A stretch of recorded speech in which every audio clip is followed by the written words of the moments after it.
출애굽기 32장부터 시작된 금송아지 사건은 하나님께서 이스라엘 백성을 심판하시는 것으로 끝나지 않고 또 이스라엘 백성이 하나님 앞에 회개하는 것으로 끝나지 않습니다.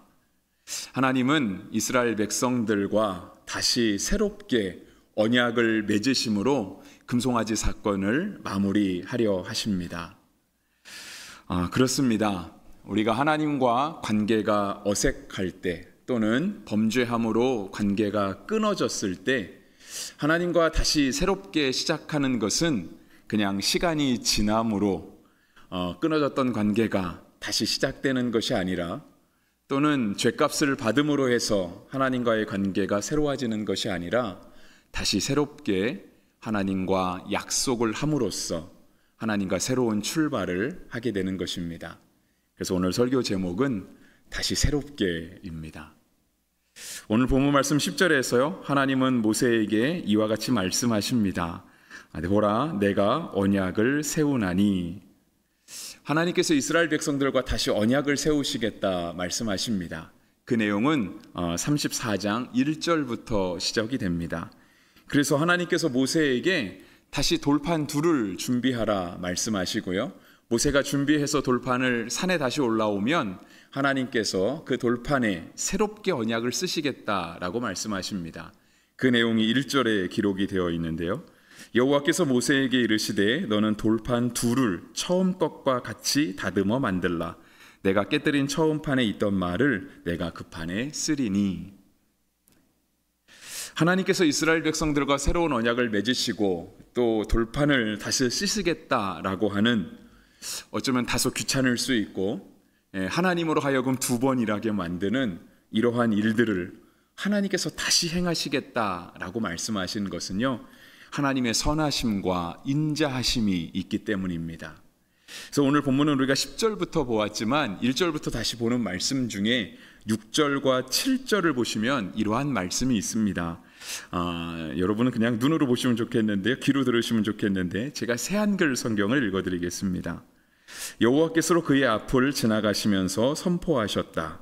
여호와는 자비롭고 불쌍히 여겨주며 참을성이 많고 사랑 많고 참된 하나님이다.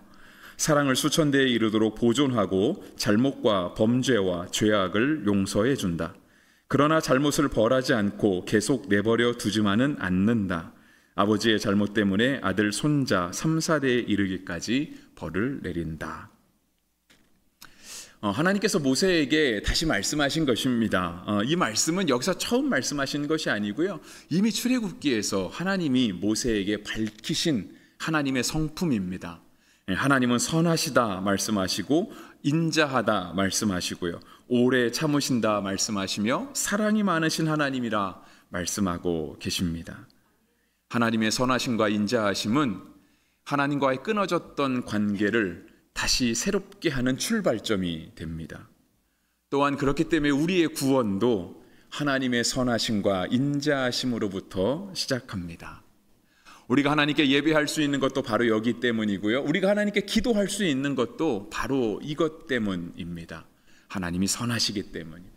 하나님이 인자하시기 때문이고요, 하나님이 우리를 향해 오래 참으시기 때문에 우리가 때로 반복적이고 습관적인 기도를 드린다 할지라도 하나님이 우리 기도에 대해 이제는 너희 기도가 지겹다, 그런 기도는 좀 그만할 때가 되지 않았냐라고 우리를 다그치시는 것이 아니라 하나님의 오래 참으심으로 우리의 기도를 여전히 들으십니다.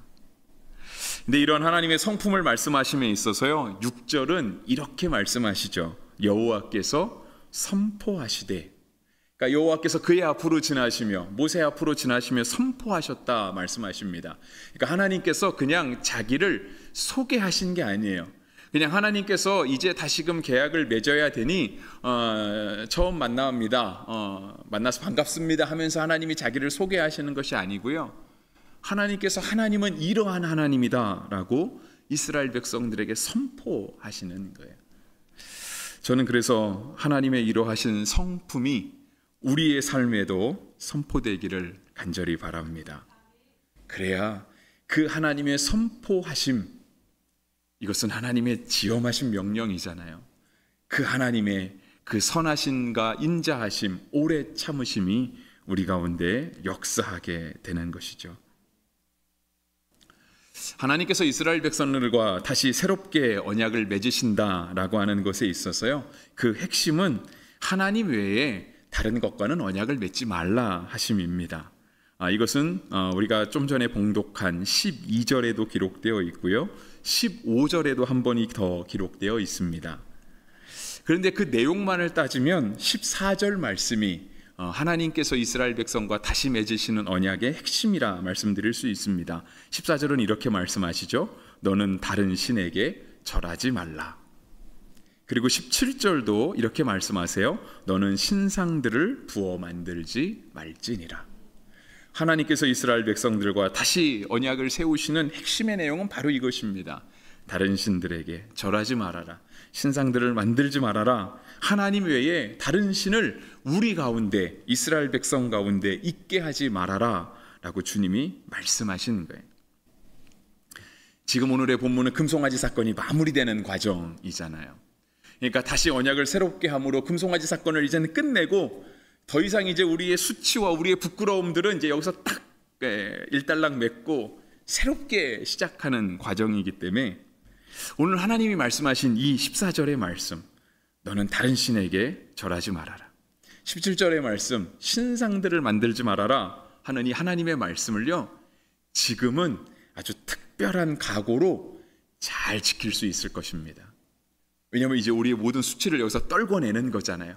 그간의 잘못된 관계를 여기서 다 이제는 일단락 지으면서 우리가 하나님과 다시 새롭게 언약을 맺겠습니다 라고 하는 장면이기 때문에 하나님께서 굳이 14절처럼 다른 신에게 절하지 말아라, 17절처럼 신상들을 부어 만들지 말아라 라고 말씀하지 않으셔도요, 이스라엘 백성들의 마음 가운데 내가 다시는 그렇게 하지 말아야지, 내가 다시는 나의 삶 가운데, 나의 모든 인생 가운데 하나님의 다른 신을 두지 말아야지라고 하는 그런 각오와 결단이 있을 것입니다.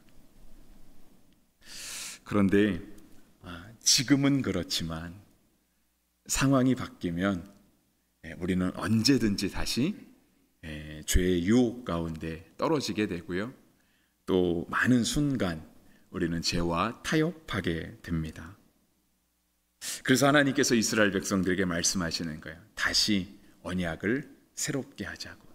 이것은 매번 우리에게 일어나야 되는 일입니다.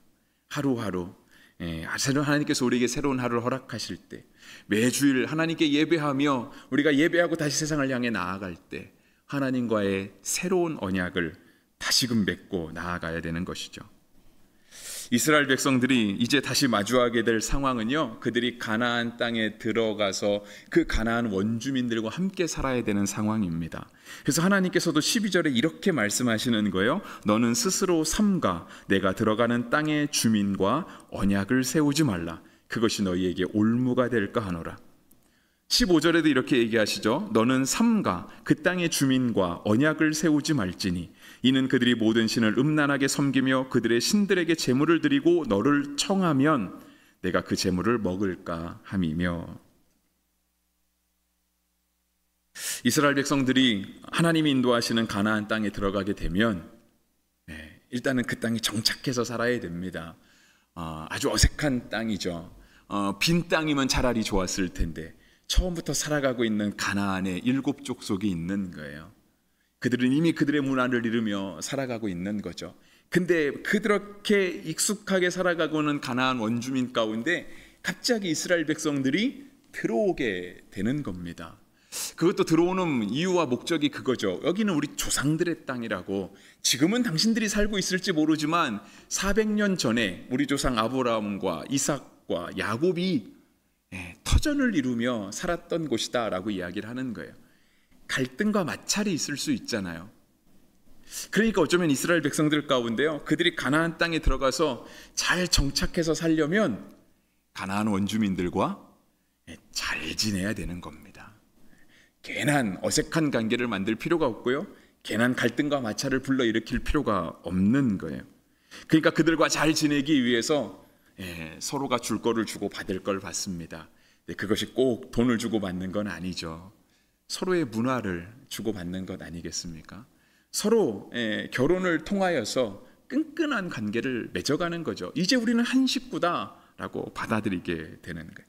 근데 하나님이 그거 하지 말라고 말씀하시는 거예요. 이스라엘 백성들이 닥친 상황은요, 바로 이 상황이에요. 가나안 원주민들과 함께 살아야 하는 그 상황. 그런데 하나님은 그 상황이 온다 할지라도요, 12절과 15절에서 반복해서 말씀하시는 거예요. 너는 스스로 삼가 그들과 언약을 맺지 말아라.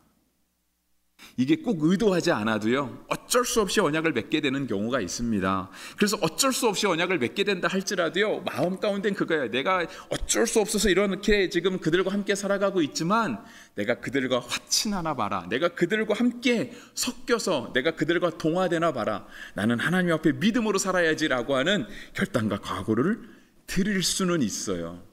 하지만 그 땅에서 그들과 함께 살아야 되는 상황, 그 상황 속에 그들과의 관계를 어색하지 않게 하기 위해서 어쩌면 우리는 점점 우리의 마음을 그들에게 열어 보일 수 있다라고 하는 거예요.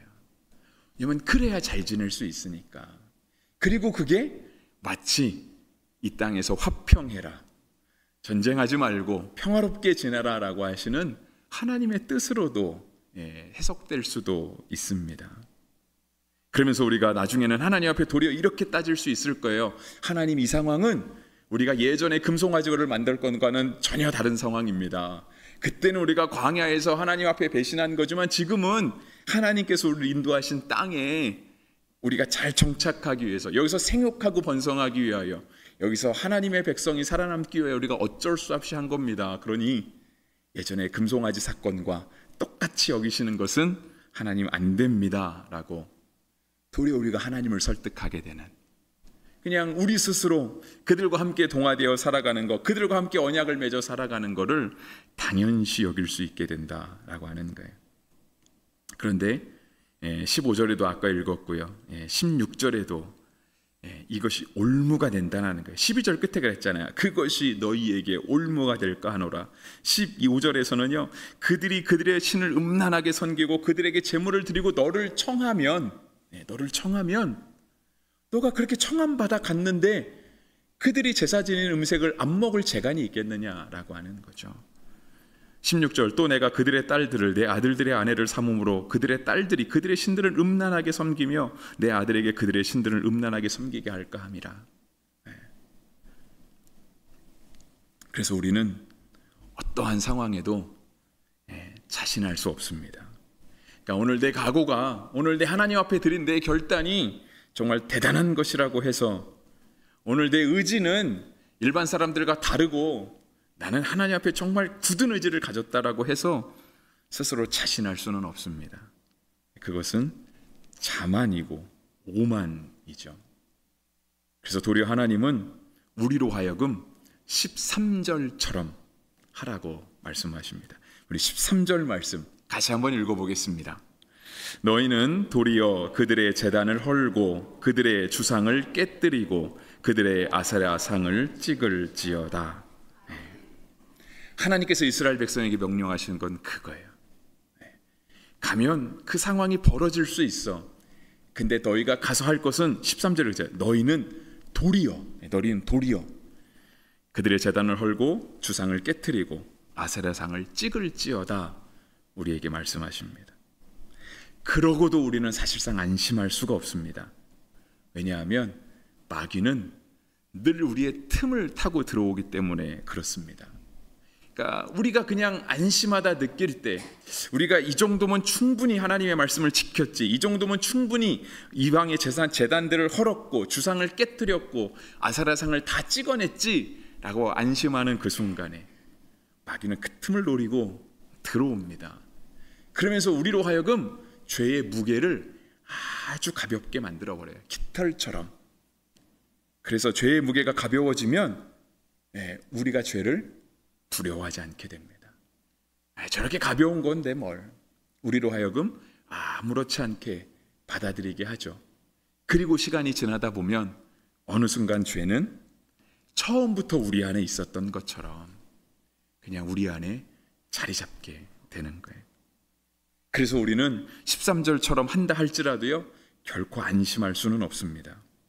우리는 하나님의 선하심, 하나님의 인자하심, 하나님의 오래 참으심, 변치 않는 하나님의 신실하심을 의지해야만 합니다. 우리는 연약하다.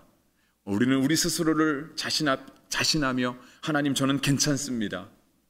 자만과 오만할 수 없고요. 하나님의 크신 사랑에 여전히 의지해야 하는 것이죠. 그리고 그 하나님이 우리를 인도해 주시기를.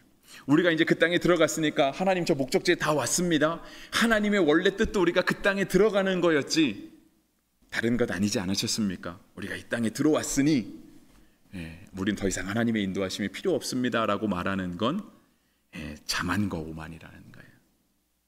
우리는 변함없이 하나님의 선하신 성품에 의지해야만 하고요. 하나님이 계속해서 우리를 인도해 주시기를, 우리를 지켜주시기를 구하여만 하는 것입니다. 그래서 룻기에서요, 하나님은 우리에게 이러한 말씀을 하십니다. 룻기 2장 12절입니다. 여호와께서 내가 행한 일에 보답하시기를 원하며 이스라엘의 하나님 여호와께서 그의 날개 아래에 보호를 받으러 온 내게 온전한 상 주시기를 원하노라. 보아스의 말이죠, 그죠? 룻을 향한 보아스의 말이었습니다. 룻은 모압 여인이었죠. 그가 어머니를 따라 이스라엘 공동체, 예루살렘 공동체 안에 들어왔습니다. 그리고 그는 그의 상황이 어려웠지만 하나님, 처음부터 하나님의 백성이었던 것처럼, 처음에는 모압 여인이었는데 하나님을 나의 하나님으로 고백하며 하나님의 은혜의 날개 아래 거하기를 힘썼습니다. 그랬더니 그의 기업을 물러줄 보아스가 룻을 이렇게 축복하는 거예요. 여호와 그의 날개 아래에 보호를 받으러 온 내게 하나님께서 온전한 상 주시기를 원하노라. 다시 새롭게 하나님과의 언약을 갱신하는 우리 모두가 될 수 있기를, 안심하지 말고 매 순간순간 다시 새롭게 또 새롭게 하나님과의 언약을 갱신할 수 있는 우리가 되기를 주의 이름으로 축복합니다.